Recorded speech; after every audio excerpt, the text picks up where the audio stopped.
शादी का कारक कौन है? शादी का कारक वीनस है। वैसे तो हर प्लैनेट, जैसे हर घर शादी का कुछ ना कुछ लेके बैठा है, इस तरह हर प्लैनेट भी शादी के लिए कुछ ना कुछ लेके बैठा है। लेकिन उसी तरह जैसे 12 घरों में से 7वां घर शादी का प्राइम हाउस है, कार का घर है, इसी तरह शुक्र जो है शादी का कार का प्लैनेट है। सब प्लैनेट्स के बारे में बताऊंगा आपको, लेकिन सबसे पहले शुक्र की बात होगी। शुक्र जिंदगी में हर रस का कारक है। शुक्र जिंदगी में हर सुविधा का कारक है। शुक्र जिंदगी में हर फैसिलिटी का कारक है। आपके गाड़ियां हैं, बंगले हैं, आपकी लग्जरी, आपकी जितनी ज्वेलरी है, कॉस्मेटिक है, आपके कपड़े हैं, ये सब कुछ शुक्र इसका कारक है। शादी के बाद आपकी जो फिजिकल लाइफ है, सेक्स लाइफ है, वो कैसी रहेगी, उसका भी कारक शुक्र ही है। इसलिए सबसे पहले शादी को देखने से पहले, सबसे पहले शादी जब देखनी है तो 7th हाउस, 7th का स्वामी देखो, और उसके बाद शुक्र ग्रह पे आपकी निगाह जानी चाहिए कि शुक्र कैसा है।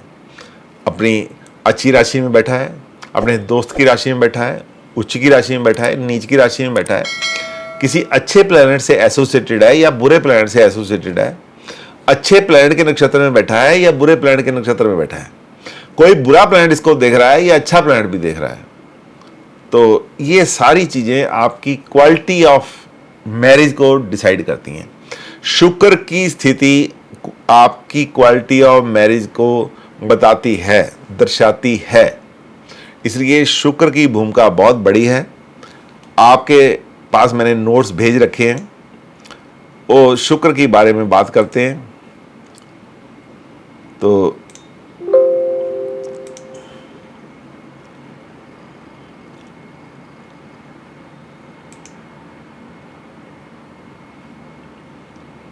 मैं शेयर करने जा रहा हूं आपसे। ये शेयर हो रही है आपको? अच्छा, यस सर। देखिए, अब ये मैं शुक्र का वर्णन करूंगा डिफरेंट साइंस में। एरीज से लेके पाइसेस तक जाएंगे हम। ये जनरलाइज्ड है, चाहे मेल है चाहे फीमेल है, उसके लिए जनरलाइज्ड है, ये स्पेसिफिक नहीं है। और जो लिखा हुआ है उसके बारे में चेंज आ सकती है, डिपेंड्स ये कौन से घर में बैठा है और इसको कौन सा प्लैनेट एसोसिएट कर रहा है या कौन सा प्लैनेट देख रहा है। उसके साथ ये लिखा हुआ है, इसकी डेफिनेशन थोड़ी जो बदल सकती है। आप जनरलाइज देखो कि जैसे शुक्र को कोई प्लैनेट देख भी नहीं रहा है और वो जिस साइन में हम देख रहे हैं उसी साइन में बैठा है, तो फिर ये चलेगा। सबसे पहले शुक्र मंगल की राशि एरीज में बैठा है। शुक्र मंगल का साथ क्या है? शुक्र क्या है, मंगल क्या है? शुक्र देसी घी है,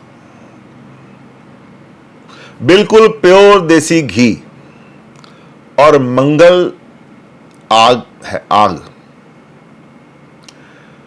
देसी घी आपके पास कितना पड़ा रहे उसका पता भी नहीं चलता पड़ा कि नहीं पड़ा, लेकिन जब वो पिघलता है तो उसकी खुशबू चारों तरफ फैलती है। आप देसी घी कच्चा खाओ, जमा हुआ खाओ, आपको उसका कोई टेस्ट नहीं आता, लेकिन जब आप गर्म चीज के ऊपर उसको डालते हैं, उसको खाते हैं, तो उसकी सुगंध जो है और जो स्वाद है वो आप इंजॉय करते हैं। शुक्र सेक्स है। जब तक इसको पिघलाने वाला मंगल जो है साथ नहीं होगा, उसका प्रभाव इस पे नहीं होगा, उसकी राशि में ये नहीं होगा, तो ये शुक्र बिल्कुल जमा हुआ देसी घी होगा। एरी साइन मंगल की राशि है, इसने इसको पिघला दिया है। इसको क्या कर दिया है? तो हाईली पैशनेट बना दिया है, हाईली सेक्सी पर्सन बना दिया है। और यदि ऐसा शुक्र किसी गलत प्रभाव में होगा तो उसके मल्टीपल रिलेशनशिप होगी अपोजिट सेक्स के साथ, चाहे वो शुक्र लड़की का है चाहे लड़के का है। रिलेशनशिप कैसी होती है वो मैं आपको बताता हूं। मल्टीपल रिलेशनशिप होगी और उसके बाद शुक्र टॉरस साइन। टॉरस साइन शुक्र का अपना साइन है, अपनी राशि है, वृषभ राशि उसकी अपनी है, इसलिए वो प्योर शुक्र है। उसकी मैरिज एंजॉयबल होगी, मैरिज लाइफ अच्छी होगी, वो ब्यूटीफुल भी होगा। वो क्योंकि प्योर है इसलिए स्पाउस से कमिटेड होगा, but he will be very steadfast in love. इसका मतलब क्या हो गया? इसका मतलब क्या हो गया कि यदि टॉरस में पड़ा हुआ शुक्र किसी तरह से अफ्लिक्टेड नहीं है तो हम बोल सकते हैं कि इस व्यक्ति की जिंदगी बड़ी अच्छी है, प्रोवाइडेड कि वो किसी त्रिक हाउस में ना हो। त्रिक हाउस आपको मालूम है 6, 8, 12 त्रिक हाउस होते हैं। किसी बुरे प्रभाव में ना हो, राहु के प्रभाव में, सैटर्न के प्रभाव में, केतु के प्रभाव में, मंगल के प्रभाव में, 8th हाउस के प्रभाव में, 8th हाउस लॉर्ड के प्रभाव में, 12th लॉर्ड के प्रभाव में, ऐसा ना हो, तब बात अलग है। और ये बृहस्पति के प्रभाव के साथ बैठा ना हो, बुध के प्रभाव के साथ बैठा ना हो, तो ये जिंदगी बड़ी अच्छी है। आगे आ गया जेमिनाइन। ये बोलता हुआ साइन है, कम्युनिकेट करता है साइन, ये आंखों से बातें करता है। जेमिनी साइन जो है आंखों से बातें करता है, ओवर कम्युनिकेट होते हैं। जेमिनी साइन ऐसा होता है कि यदि जेमिनी साइन का बंदा पास में बैठा है, उसके मतलब की बात भी नहीं है, दो बंदे और बात कर रहे हैं आपस में अपनी, वो अपने टांग बीच में अड़ा देता है। जो भी जेमिनी साइन होगा वो अपने आप को देख ले, अपने आप को पता नहीं चलता कि मैं ऐसा करता हूं या करती हूं। लेकिन जेमिनी साइन वाले बड़े ही टॉकेटिव होते हैं, दूसरे की बात में टांग अड़ाते हैं, अपने आप को बोले बिना रह नहीं सकते। इसलिए यहां वीनस को भी इसी का प्रभाव मिल जाता है, वीनस को भी इसी का प्रभाव मिल जाता है। That Venus becomes nymphomaniac. Nymphomaniac का मतलब होता है excess desire for the sex. लेकिन ऐसे ही अकेला जेमिनी साइन में वीनस होने से नहीं ऐसा होता, उसके पास मंगल होना चाहिए। वीनस मंगल से एसोसिएट करता हो, वीनस मंगल वीनस को देखता हो, तब ये बंदा जब मंगल भी देख रहा है और जेमिनी साइन में वीनस है, definitely this Venus will makes the person he और she nymphomaniac, excess desire for the sex पैदा करता है। Passionate same. Dual relationship, Budh जो है मल्टीपल का है। ड्यूल तो सीधी सिंपल सी बात है, मैं बोलूंगा मल्टीपल रिलेशनशिप। लिटरेट स्पाउस, क्योंकि बुध का ये जेमिनी साइन बुध का है, पढ़े लिखे बंदे का है, तो स्पाउस जो होता है आपका, जो पढ़ा पति या पत्नी होते हैं वो पढ़े लिखे होते हैं। But if afflicted by malefics give 2 marriages और सेपरेशन फ्रॉम द स्पाउस। यदि ऐसा शुक्र उसके ऊपर किसी गलत प्लैनेट का, बुरे प्लैनेट का प्रभाव आ जाए, बुरे प्लैनेट साथ में आके बैठ जाएं, तो ये शुक्र अच्छा नहीं रहता है। ये एक से ज़्यादा शादियां देता है और जो स्पाउस है उससे सेपरेट भी करवा देता है। क्यों? बंदे की करतूतें ऐसी हो जाती हैं, हरकतें ऐसी हो जाती हैं कि स्पाउस सफोकेट हो जाता है। उसके बाद cancer. Cancer sign. Cancer sign क्या होता है? बहुत ही इमोशनल साइन होता है। और आप देखो कैंसर का जो सिंबल है वो केकड़े का सिंबल होता है।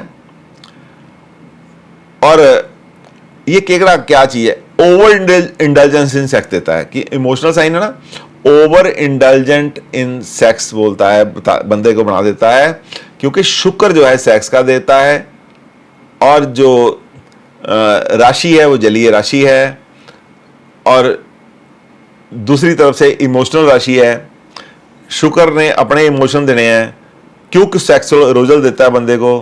But if afflicted by malefics give 2 spouse, 1 spouse emotional, married life चार्मलेस।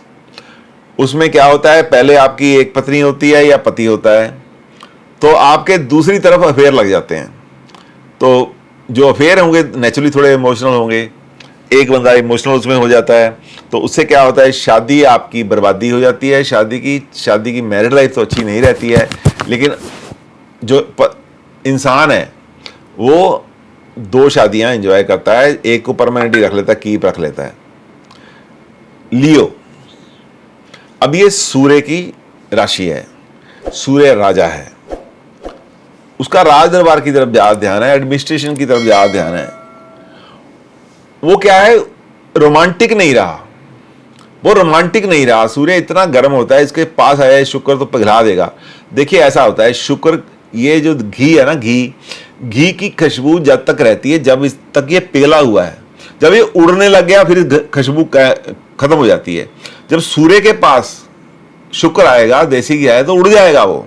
इसलिए less interest in sex, spouse है मेजेस्टिक लुक, वो सूर्य की वजह से। शुक्र सूर्य की राशि में आ गया, सूर्य मेजेस्टिक होता है, इसलिए आपका जो स्पाउस है उसकी लुक जो है मेजेस्टिक होगी। सूर्य रेपुटेशन होता है, इसलिए वो रेप्यूटेड फैमिली से हो सकती है। म्यूचुअल अंडरस्टैंडिंग एंड फेथ, क्यों, ठीक है सूर्य क्रूर प्लैनेट है, लियो राशि में सूर्य अनकंफर्टेबल तो महसूस करता है, लेकिन म्यूचुअल अंडरस्टैंडिंग रहेगी, क्योंकि राजा है ना, उसको पैम्पर करना आता है। राजा अपनी वाइफ को पैम्पर करता रहता है, वाइफ पैम्पर करती रहती है राजा को, और उनकी गाड़ी चलती रहती है। वर्गो sign, most sensitive sign,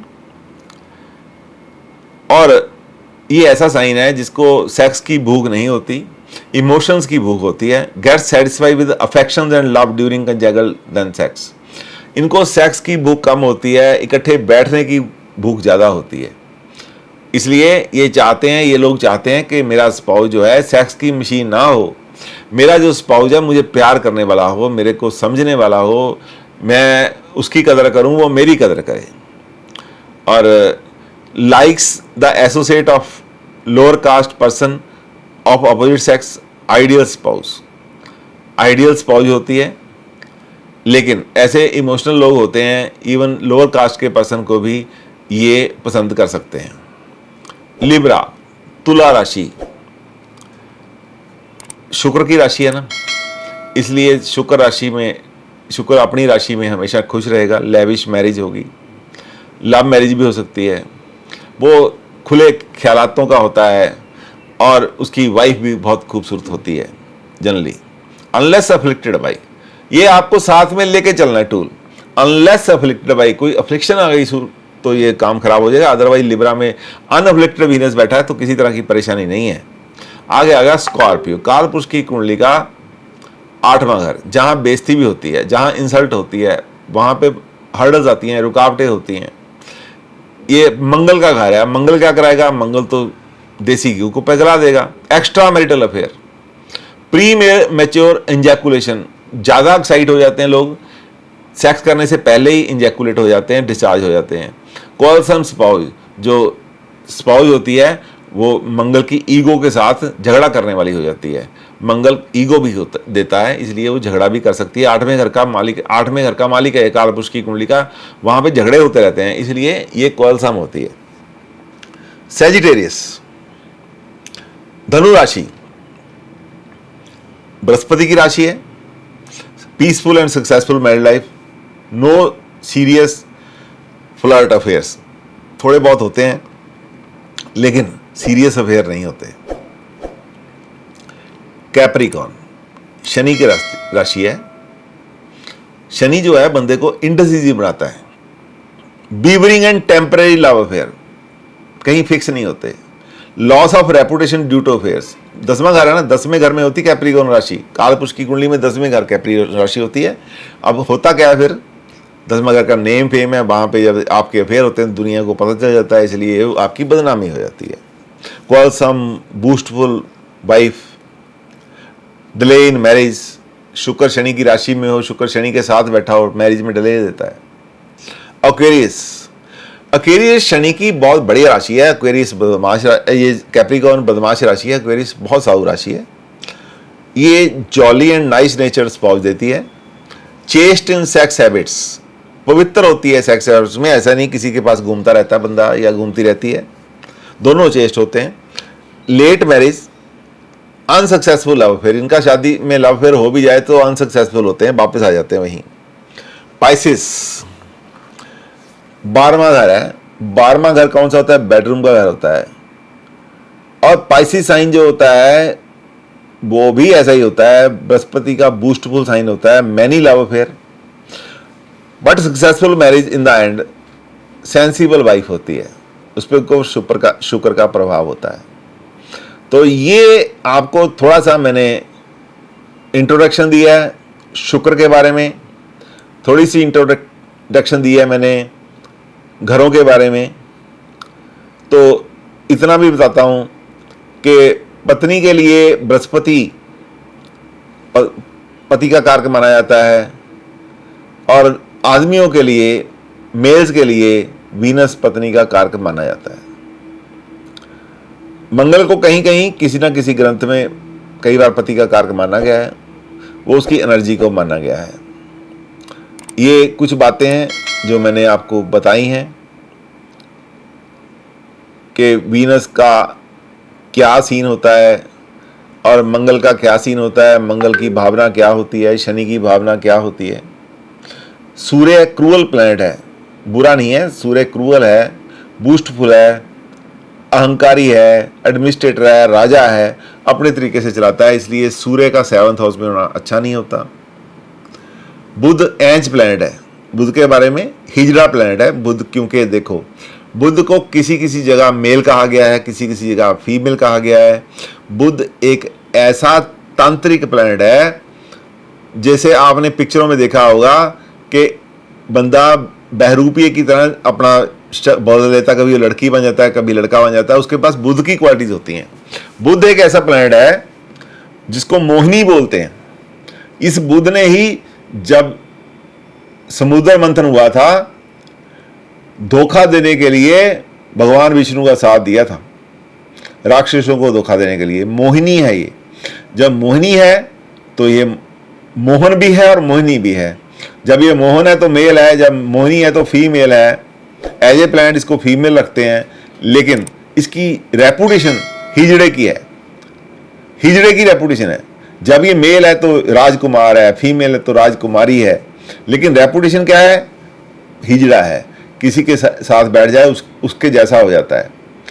Saturn बूढ़ा है, इसके पास एनर्जी नहीं है, और इसको भी हम इंपोर्टेंट बोलेंगे, बुध को भी हम इंपोर्टेंट बोलेंगे।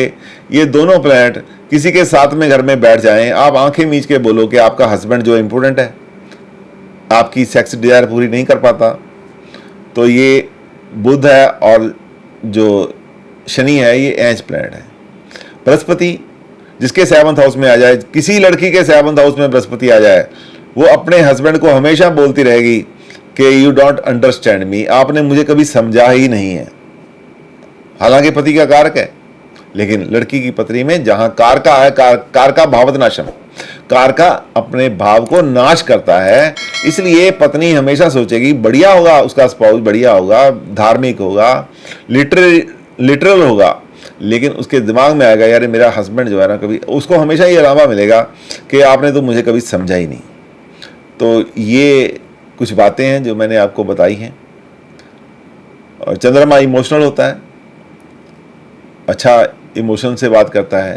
केतु और राहु, राहु जिसके 7th हाउस में होता है, उसको कहीं ना कहीं किसी ना किसी पार्ट ऑफ लाइफ में अपने स्पाउस से धोखा मिलता है। वो क्लैरिटी नहीं होती उसमें, किसी ना किसी पार्ट ऑफ लाइफ में क्लैरिटी नहीं होती है, लेकिन चलता रहता है, क्योंकि वो फॉग है, पूरी तरह से वो पता भी नहीं चलता कि ये मुझे धोखा क्या दे रहा है या दे रही है, इसलिए चलता रहता है। केतु जो है, केतु बड़ा स्पष्ट होता है। केतु वाला सबसे बढ़िया कॉम्बिनेशन ये है, बाकी चीज़ें तो उसमें खराब हैं, लेकिन जैसे शीशा आपको आईना दिखाता है ना, जिसके 7th हाउस में केतु है, उसकी वाइफ उसको आईना दिखाती है, उसका स्पाउस उसको आईना दिखाता है। उसको सुबह या शाम को जब भी अकेले बैठते हैं, खरी खोटी सुननी पड़ती है। उसकी वाइफ ने, जिसके आदमी के है, या उसने दिन में किसी ना किसी की बुराई जरूर करनी है, नहीं तो उसके खाना हजम नहीं होना। सुबह नाश्ते में कर दे, रात को खाने में कर दे, उसके हस्बैंड को एक बोलना पड़ता है, यार तू बस यार खाना तो खाने दे। हर रोज किसी ना किसी की बुराई करती है, और इतनी ईमानदार होती है वो किसी को बख्शती नहीं है। ऐसा नहीं कि अपनी ननान की बुराई करेगी, अपनी बहन की भी कर सकती है, अपनी माँ की बुराई भी कर सकती है, आपकी सास की भी कर सकती है। ऐसा नहीं कि ससुर को छोड़ देगी, ससुर को भी नहीं छोड़ेगी, बाप को भी नहीं छोड़ेगी। बड़ी इम्पार्शियल पर्सनैलिटी होगी। आपके पास ऐसे ऐसे लोग किसी ना किसी के होंगे जरूर। अब मैं हॉरोस्कोप को ये बंद करता हूँ, आपसे बात करते हैं, सीधी बात करते हैं। होप आपको ये लेक्चर जो है मेरा पसंद आया होगा, समझ भी आया होगा। पसंद आने से ज़्यादा अच्छा है आपको समझ आए। आप अपने आप को अनम्यूट करो, हमारे पास 3 मिनट है, बात करते हैं। जो मैंने बताए हैं आपको कैसा लगा जी ये? सर एक क्वेश्चन था। हाँ जी करो। सर एरीज में वीनस की पोजीशन अच्छी है, मतलब हाई एनर्जी है। हाँ जी। स्कॉर्पियो में सर आप कैसे बता रहे थे वो 8 हाउस? स्कॉर्पियो कालपुरुष की कुंडली का 8वां घर है। हाँ जी, तो सर 8 हाउस 8वां घर अच्छा नहीं ना होता बेटे। फ्रक्टिवेशन ऑफ मैरिज होती है, वहां पे हर्डल्स भी होती हैं, इंसल्ट भी होती है, वहां पे इल्जाम लगते हैं वहां पे। तो आपको ये जो मैंने बताया है समझ आ गया जी? Yes sir. सर एक क्वेश्चन मेरा भी था। बताओ। कहना है? हाँ बोलो, नाम बताओ अपना, नाम बताओ। बताया जो जो आपने सर अंजलि। अच्छा अंजलि बोलो। सर आपने जो बताया जो 12वां घर होता है वो it's one of the most important house for marriage. हाँ जी हाँ जी, राइट। मैरिड कपल के लिए है सर। मैरिड कपल के लिए उसका बेडरूम होता है। Right sir. तो सर अगर वहां पे वीनस बैठा हो तो वो अच्छा माना जाएगा? बहुत अच्छा माना जाएगा। ये वीनस अनअफ्लिक्टेड है तो प्यार से, वीनस यदि अनअफ्लिक्टेड है तो वो स्कॉर्पियो में चाहे बैठा हो बढ़िया है, फिर भी स्टेड फास्ट लव तो वो बढ़िया है, बहुत बढ़िया है। और उनका शादीशुदा जीवन बड़ा अच्छा होता है, बड़ा रोमांस अच्छा होता है उनकी जिंदगी में, और अंडरस्टैंडिंग अच्छी हो जाती है। सर आपने अभी 6th और 7th लॉर्ड्स का एक्सचेंज का एग्जांपल दिया कि वो डिस्प्यूट्स इंडिकेट करता है। हाँ जी। इसी तरह जैसे अगर 8th लॉर्ड है जो वो 7th में हो, हाँ वो भी करता है, शायद मैं भूल गया कहना। वो भी वैसा ही है जैसे 6th लॉर्ड है, वैसा ही वो है। हाँ वो भी त्रिक हाउस है, जैसे 6th हाउस के हैं जो कॉम्बिनेशन है वही आप 8th हाउस के लिए ले लो, वही अप्लाई हो। हाँ जी हाँ जी। Thank you sir. 6th house में और 7th हाउस में फर्क क्या है? 6th हाउस 7th हाउस का जो कॉम्बिनेशन है वहां पे इंसल्ट का फैक्टर नहीं है, सफोकेशन है। जो 8वें का और 7वें का है तो एक दूसरे की इंसल्ट करते हैं वो लोग। ये ठीक, आपको समझ आ गया शादी के बारे में? हाँ जी सर। क्लियर है? ठीक है, फिर अगली बार मिलते हैं जी। Thank you very much. Thank you sir. आशा करता हूं आज का ये लेक्चर आपको पसंद आया होगा। यदि आप समझते हैं कि ये अच्छा लेक्चर है तो इसको लाइक ज़रूर कीजिए और अपने दोस्तों के साथ शेयर कीजिए और सब्सक्राइब कीजिए, ताकि मेरे आने वाले वीडियो आप तक लगातार और जल्दी से जल्दी पहुंचते रहें। Thank you very much.